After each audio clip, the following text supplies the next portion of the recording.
So this guy going by the name of Rational Belief in God has come up with a brand new argument for the existence of God. And this time that's not just my opinion, because look, he even said so in the video title. So you can't blame me if you think it's not actually a new argument, okay? He gave it a real fancy name and everything. It's called the Dormanian argument. Wow, classy. What does that mean anyway, Dormanian? I was obviously curious, like maybe it refers to some Latin term for some deep concept. Well, I googled Dormanian and I didn't find much, but since the first result there was a family name, I got the idea to search for Dorman. And again, there wasn't much of interest, but there are a lot of companies named that, which implies that Dorman probably is a family name and it probably isn't too rare of one either. And so finally I thought, well, maybe if that's Rational Belief in God's family name, I can find some video where he introduces himself. And I was right, some of your videos introduce you as Andrew Dorman. As it turns out, you're a musician, and a pretty awesome one at that. Here's a good example, it's an original song that you created.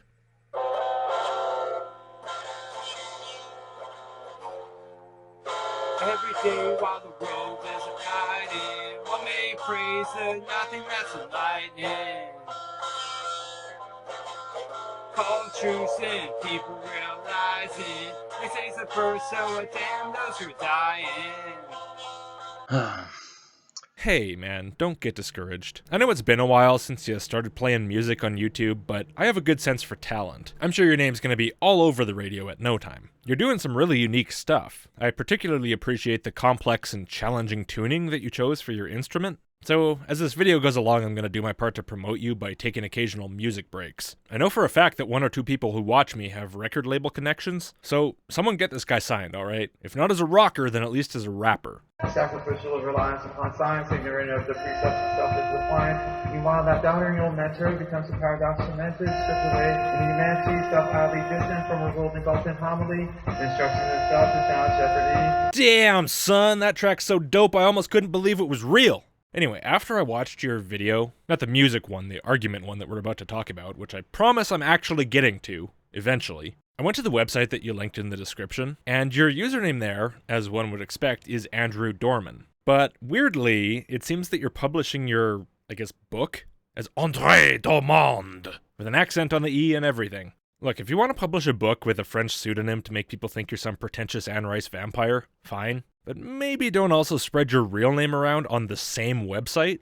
Just a thought, Andre. I also noticed that Andre published a big long argument for God on that website, which I'm betting is almost as compelling as that Rational Road one from a few videos ago. But of course, we're not here to talk about an argument that I found on your website. We're here to see a coherent, well-structured video of you presenting the argument that you thought was good enough to bear your name. So procédez, Monsieur Dormand, s'il vous plaît. People always ask me about reality. What about it? Whether you snapped back to it yet? And you might be wondering, what can I possibly know about reality? A lot. Oh, seriously? Damn, I had my doubts, but now that you've told me, I guess it'd just be irrational to keep that up. How did you come across this wealth of knowledge? I looked into it. You looked into... What on Wikipedia? Or where? And I believe I have some answers, and it all begins with, for us, it all begins with negativity, actually. What? Negativity. Oh, reality for humans begins with negativity? What a discouraging thought. I don't mean it in any kind of discouraging way. Oh, okay. So, now that you've said that, I guess I'm not discouraged? Think of it this way. For every is, there's an is not.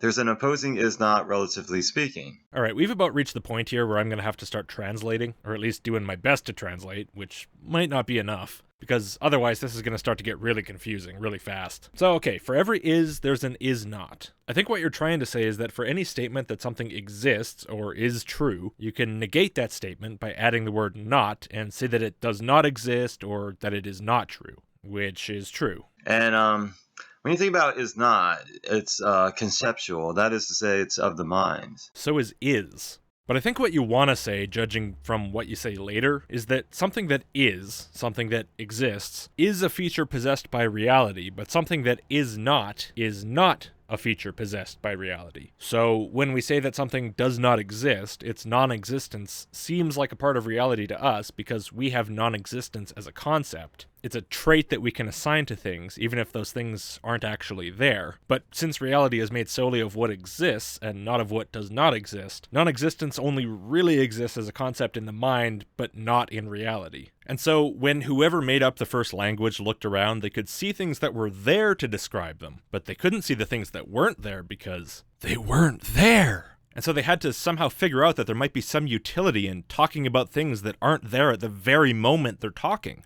I think. I mean, I'm trying my best to clear this up for you, but it's a challenge. And so I think it's time for a music break. It's a new day to wake up high and find a new way to see the sunshine on a new plane.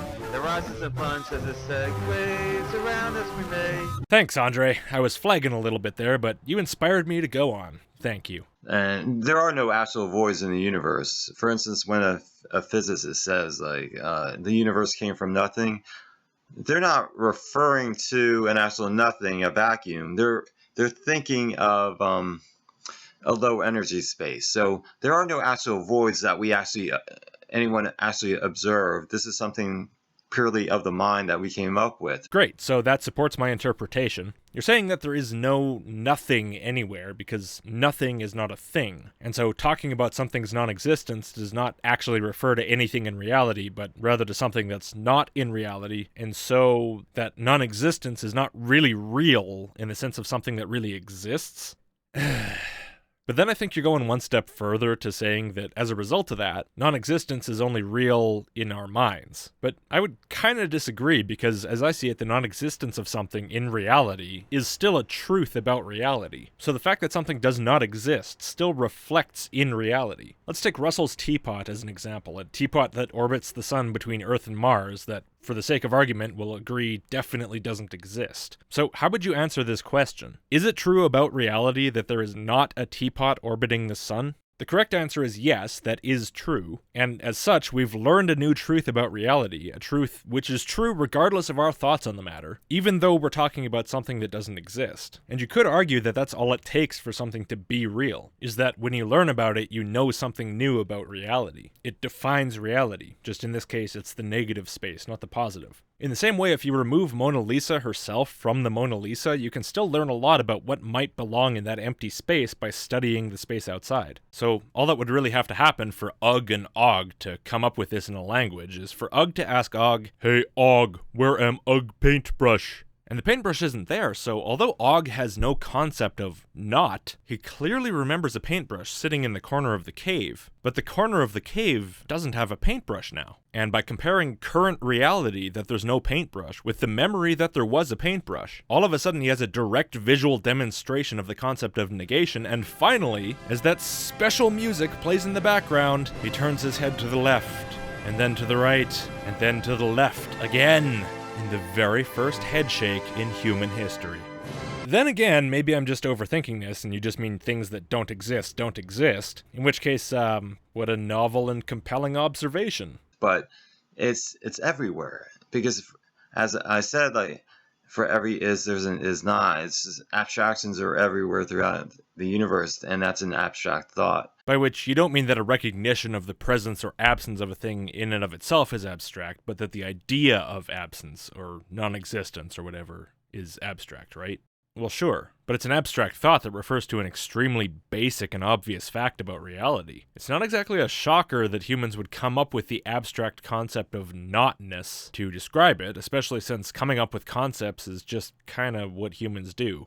If you're surprised by that, maybe you should have based your argument around how humans have the ability to come up with abstract thoughts at all, but you didn't, so I'm not going down that road. And I also feel like you're undercutting yourself a little bit by saying that abstractions are everywhere throughout the universe. Like as if abstractions are real things present throughout all of space and time, which doesn't even make sense to me, but if it were true, that would make those abstractions concretely real entities and therefore not abstract. Right? I mean, am I completely off the rails here? Look, I started this video knowing it was going to be a bit of a challenge to keep up with you, but I figured it'd be a nice change of pace. And, I'm doing my best here, man. But I have to admit, I'm losing what little confidence I had that I understand what the hell you're even trying to say. And I think that reflects more on how you're saying it than it does on me.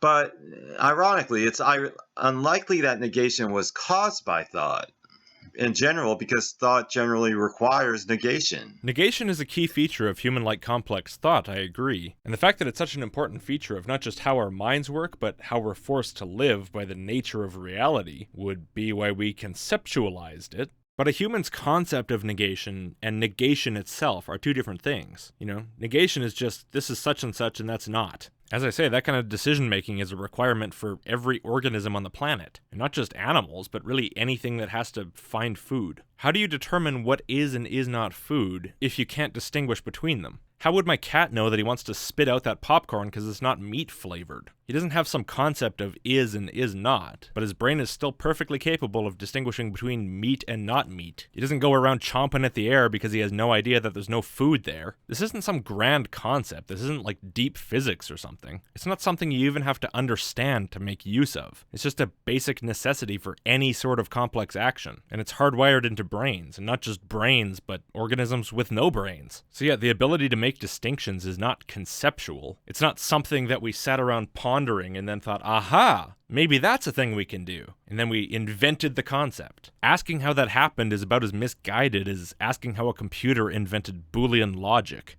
Now that seems to be a dilemma here, like between the idea that it's conceptual, but it couldn't have come from thought itself. As I said before, there's a big difference between the observable fact of reality that things are or are not there, or are one thing or aren't, which is easily derivable just by looking around, and the formalized human concept that we built on top of it, which is where it becomes conceptual. And by the way, I went to your website to look at your full argument to see if it'd make for a decent video, and, well, it's really just an excessively long-winded version of this, so probably not. But at the bottom I found this really interesting note that says, even bacteria, one of the earliest and simplest of living things, is also one of the most sensitive at making distinctions. Which kind of shreds your point that it's conceptual, unless you're really going to try to tell me that bacteria are capable of conceptualizing. So where did it come from? That's the question, Sweet, something I already responded to. That means we have time for a high-energy music break!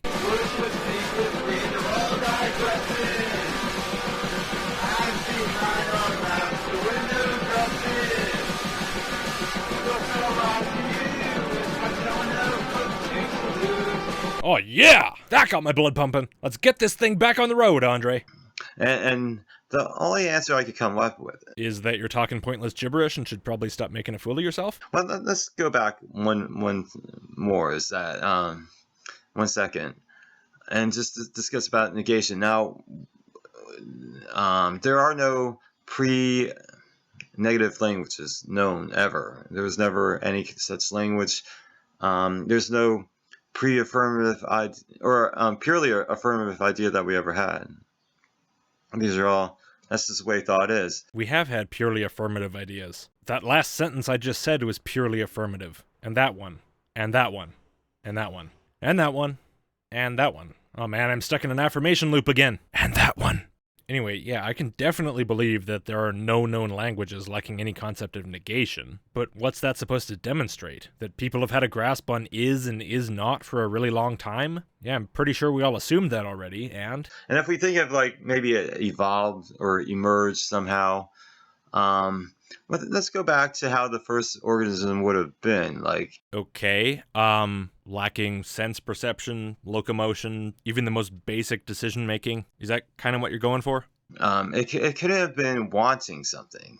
And you know, if you think about, like, could the first organism that have, prior to having the means of thinking, could the first organism have merely wanted something, and then when it didn't have it, it had to come up with some kind of advantage or something to get that thing? You're asking me if the first organism on Earth could have wanted something, and so created an advantage for itself so it could get it. No.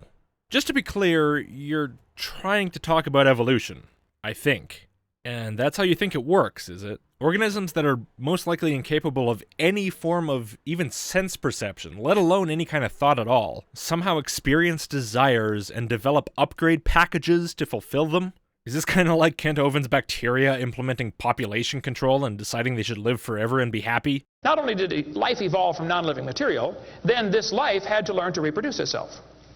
Why would any organism want to reproduce more of its own kind when that's only going to increase competition for the food supply? Why didn't they instead evolve the ability to live forever and then be happy? Huh? You ever think about that? Okay. I need a break to process this, so, music break! Praise the Lord. Praise the Lord. Here's my reason for believing. It's because the evidence shows that theism is correct. For instance, You know, I'm not a religious guy, but I can appreciate a beautiful hymn when I hear one. If you think of it that way, how could that have occurred if the thing itself can't imagine what things are? Like, Seriously? Seriously, man?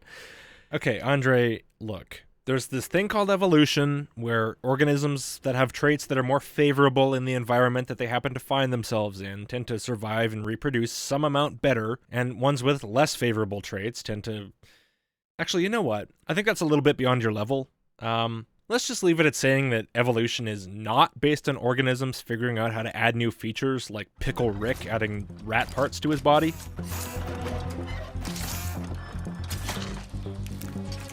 Okay, good. And the reason why is really, really simple, which is why even tiny little kids understand it just fine. But I think for now I'm just going to let you absorb the message, and we'll worry about the reasoning when you, catch up a little, okay? Actually, can you repeat that? Because I could have sworn that you just said... how could that have occurred if the thing itself can't imagine what things are? Like... Wow. Yeah, you did. So now you're not even talking about how organisms gain the ability to consider things that are not, which is the basis of your entire argument. Instead, you're now wondering how organisms gain the ability to imagine what things are, despite that having no relevance at all to anything in your argument up until now. Could you maybe have, read from some notes or something? Because your inconsistency here is intolerable. For that to have occurred, it must have been a want. It must have been a dire, not a want, a dire need. It must have really needed something. And for it to be in that situation that it would be so powerful a need that it would create a whole new phenomenon of thought, it must have been a dire need. And the likelihood in such a scenario would have been that the organism would have just died off. So what you're wondering is how evolution could have given rise to an organism that's capable of distinguishing between objects. Is and is not. That's food, that's not food. Or at the super advanced level, there's food over there but not over there, right? And the answer is pretty easily, probably inevitably. I mean, a basic true-false evaluation isn't exactly complex. Even the simplest of robots, like the kind that you buy in a little tiny cardboard box for little kids to assemble, even they understand that. Now, obviously, the senses that are used to evaluate the presence or chemical suitability of substances are somewhat complex, but you didn't go that route. Now, instead, what you're baffled about is how the most fundamentally basic decision-making can arise within a physical system, which you characterize as creating a whole new phenomenon of thought, as if you don't realize that even simple configurations of dominoes are capable of it. And apparently, despite this being among the most simple, important, and ubiquitous features of living organisms, you find it remarkable that human languages tend to include ways to refer to it and broaden its application. Really? Like, if it was in such dire need of something, even if we think of a whole species in such a need, that species would have died off. Yeah, well, maybe. But luckily, evolutionary change in no way requires dire need to occur. In fact, as you say, dire need actually makes it much harder for evolution to occur because it tends to lead to very quick extinction. And speaking of death, music break! Girl so wild I would never unglue her. Sorry for the short break, but I had a dire need to turn that off. So, there's a dilemma. No, there isn't. There so incredibly isn't. The amount of non-dilemma-ness here is so extreme that one wonders if it's even physically possible. What I'm trying to get across to you is, it's as concrete a fact as you can find that I have to use the strongest possible version of the negation of is to express to you how much of a dilemma there is here. By which I mean there isn't, Andre. There is not. And the only way I can think of getting out of that dilemma is not think of thought in general, but think of a specific mind that is absolute in that which is all by itself, including the reality of negation. From this, all other minds could then conceive from it the idea of negation. So, because of your totally incoherent thought process and the resulting severe misconception of how evolution, brains, language, really everything works, you find it more convincing that the concept of is not originated in some primeval ubermind that, for some reason that I'm quite sure that you'll never try to explain, always had it right from the start, and then was somehow copy-pasted into human brains, and possibly other animals' brains, although you didn't really make that clear. Well, okay. I can't argue with that. I mean, I could. I kind of already have. But as you can probably tell, I don't exactly take this seriously enough to, bother much. And I really doubt that any of my usual viewers are going to blame me for that. I mean, you might have taken your own argument seriously enough to put your name on it, but you clearly didn't take it seriously enough to put the slightest bit of effort into thinking it through or presenting it coherently, so you really can't blame anyone else for not taking it seriously. It can, it could... Since negation itself is an is, because it is a real phenomenon, then we could gather that is to form our own is nots conceptually. Yeah, see, that's exactly what I'm talking about. How can I take you seriously when you say things like that? I really wish I felt the urge to try to decipher what you're trying to say there, but instead, the only urge I really feel at this point is to have one last music break. Jesus died for our sins to redeem us. You are my love. You are my savior. Please live my worthless self to please you. Nah. Yeah, I'm sorry, Andre, but even your beautiful music can't inspire me anymore. I'm really glad we're close to the end on this. And if you think about it, since everything is relative and for every is there is an is not. What do you mean everything is relative? Negations are defined by their relation to some positive statement? Maybe? Well, speaking of relativity, I have no idea how this relates to anything you've said so far, and you know what? I don't care. I refuse to even try to untoss your word salad anymore, so just finish this already, because you're giving me a headache and I have to have a drink. Even the idea of opposition would have an opposition, and that would be the opposite of opposition, which would be absolute in itself, and as opposed to the relative, of which there can only be one absolute, otherwise that too would be relative. I would try to hang myself with my tie, but we've already established that doesn't work down here. Let's just get it over with. And when we're thinking about the absolute thought, the absolute thinker, the absolute in truth, that would be God. That's just God by definition. Oh yeah? Really? But what about the relative opposition of the definition of the redefinition of the God relative to the absolute opposite concept, relatively speaking? You ever think about that? Yeah, I didn't think so, sucker. And my conclusion is that God exists. Yeah, I figured, relatively speaking. Well, in the most mercifully absolute terms possible, you're done, I'm out, bye.